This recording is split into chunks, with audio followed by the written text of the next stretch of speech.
bienvenue, vous êtes avec les Galactiques. Comme chaque semaine, on revient sur les matchs de Ligue des Champions. On avait 4 cette semaine. On va parler de Naples-Barcelone qui s'est joué mardi soir. Score final 1 partout. Belle prestation des Napolitains. Je suis accompagné à ma droite par Tristan, spécialiste du football italien. Salut Tristan. Salut à toi, Jules. Alan, salut. Salut. À gauche, Benjamin, Martin, comment ça va les gars? Bonjour à tous. Martin, tu es notre spécialiste Barcelone, grand fan de Messi évidemment, comme tout le monde. Pourtant, le maillot est l'époque Maradona. Et Ouais. non mais Alors, c'est c'est l'Argentine. On a vu un très bon match des Napolitains contre Barcelone. Barcelone qui n'a pas réussi à casser en première période le bloc très bas de Naples. On a vu cette belle ligne 4-5-1. Qu'est-ce que tu as pensé de la prestation des Napolitains, Tristan? Comme tu as dit, Jules, on a eu un gros bloc bas et très compact du Napoli dans cette première période notamment. Après, ça a été quand même quelque chose de... ça s'est un peu évaporé, on va dire, en seconde période, où le Napoli a joué un peu, on va dire, moins défensif, et ce qui a permis par ailleurs au Barça d'égaliser. Mais la première période était positive, surtout que moi je pensais que le Napoli ne devait aller jouer plus haut, comme ils l'ont fait face à la Juve, face à la Juve notamment, où ils sont capables d'aller proposer une adversité en termes de jeu et de contenu. Là, ils ont joué très défensif, avec en plus, il n'y avait pas Koulibaly, donc tu pouvais t'attendre à ce que les Napolitains craquent. Mais non, ils ont fait une grosse première période. Ils marquent avec un but de Mertens sur un super travail du Polonais Zielinski, pardon. Donc ouais, grosse première période. Après, tu as une deuxième un peu plus décevante, on va dire, des Napolitains, même si en soi elle est un peu plus décevante que la première, mais elle n'est pas mauvaise. Et tu as le Barça qui a égalisé. Moi j'ai bien aimé, je vais revenir sur le Napoli, j'ai bien aimé le milieu de terrain, notamment Zielinski et Fabian Ruiz. Alors ils ont été un peu plus discrets, ils ont été plus discrets en première période, mais ils ont fait un match intéressant. Maintenant, le Barça mérite le match nul, surtout avec cette deuxième période où ils ont dominé littéralement les Napolitains. Et moi, tu me disais hier, pour toi c'est pas un bon résultat ce 1 partout pour les Napolitains? c'est pas que c'est pas un bon résultat, mais moi je pense surtout que il va pas falloir aller.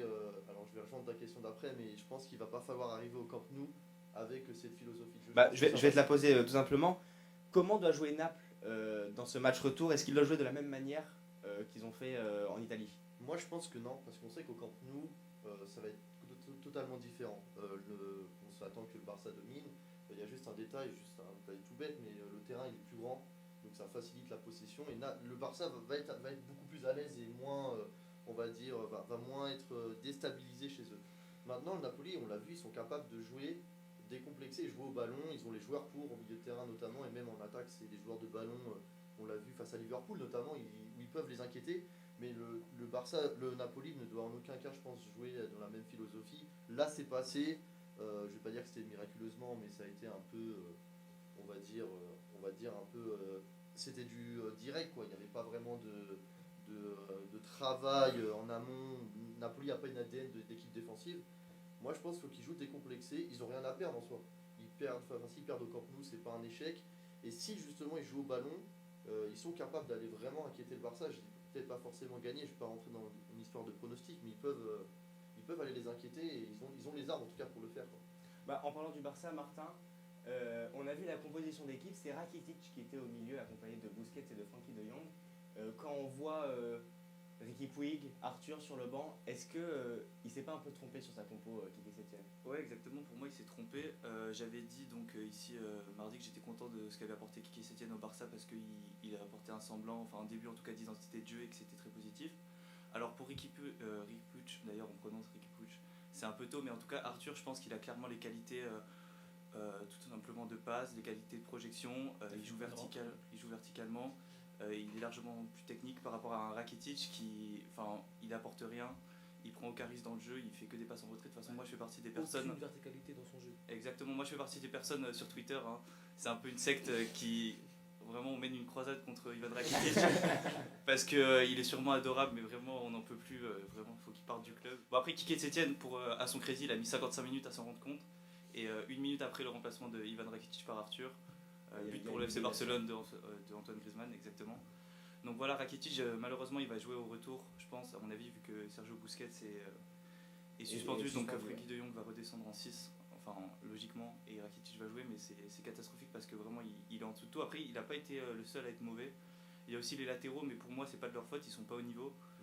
Firpo, il sait pas ce qu'il fait là, il prend aucun Une risque. déception. Ouais. On pensait vraiment qu'il allait apporter un renouveau parce que Jordi Alba a commencé à être en deçà et au final Firpo a du mal à s'imposer. Ouais, je pense que personnellement il a plus de qualité que ce qu'il montre parce que même si c'était qu'en Liga avec le Betis, il n'était pas forcément mauvais. Mais là, il est clairement pas en confiance et il est pas au niveau tout simplement. Et après, au niveau du latéral droit, Nelson Semedo, lui non plus, il a pas le niveau. De toute façon, ça fait 3 ans au Barça qu'ils n'ont pas réussi à compenser le départ de Dani Alves. Et quand on sait dans un système comme celui du Barça à quel point les latéraux sont importants, on le voyait sous Pep Guardiola, bah là, ceux du Barça, ils sont pas au niveau. Donc c'est assez dommage. Et surtout que là, avec tous les blessés et les suspendus, le FC Barcelone, il n'y a que 12 joueurs qui sont inscrits, ou 13, je sais plus, de l'équipe A, qui sont disponibles pour le match retour, et c'est catastrophique. Donc ça aussi a souligné la très très mauvaise gestion du club par Eric Vidal qui fait Qui est un peu en conflit ouais, avec Messi, on l'a vu. tout à fait. Il fait des choix de recrutement catastrophiques. On a vu, ils ont pris Martin Braithwaite.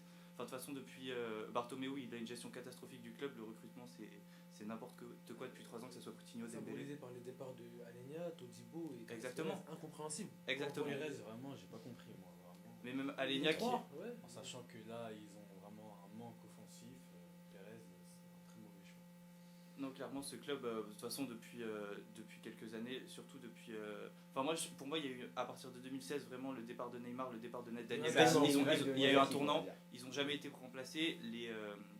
Et en plus, il y a eu Valverde qui est arrivé à ce moment-là, donc heureusement, il s'est fait dégager. Mais il y a eu des recrutements qui ont été catastrophiques, que ce soit Coutinho, Dembélé ou même tous les joueurs qui sont là. Firpo, pour l'instant, c'est un flop. Et il y en a plein d'autres, j'en oublie sûrement. Mais ouais, c'est catastrophique et c'est un club qui survivait sous Valverde que grâce à Messi, clairement, et Ter Stegen. Tristan, moi j'avais juste une question pour toi. Tu nous parlais de Démé qui était en sentinelle du côté du Napoli. Très bon, très bon. Bah, il a fait.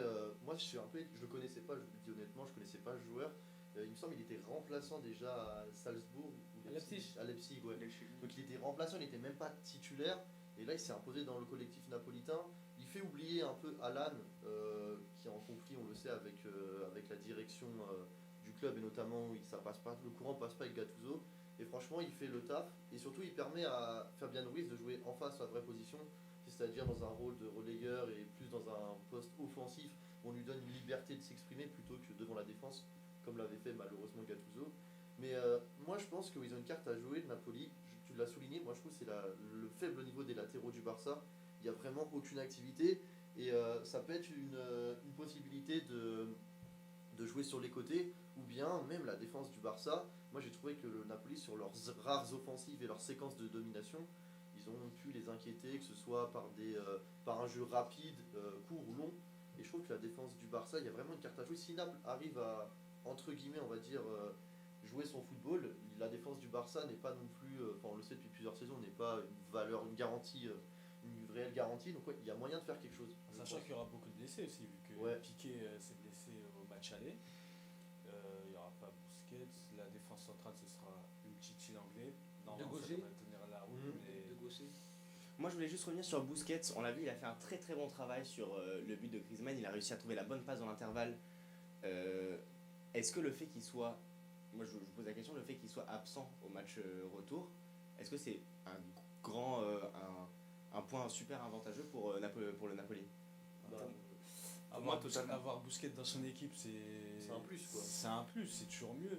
Après, je pense que Arthur, c'est un très bon joueur. J'ai trouvé très bon. Très bon. Il a fait une très bonne rentrée au match Il a aller. changé le match. Et je pense que ça tiendra la route au match retour. Mais bon, il y a Rakitic aussi. Malheureusement. Le package. Voilà. Non, mais je pense que sans Busquets, le Barça, au milieu de terrain, peut tenir la route. Ok, super. Bon, on va conclure sur ce match. Merci de nous avoir écoutés. Prochaine vidéo, on parlera de Chelsea-Bayern.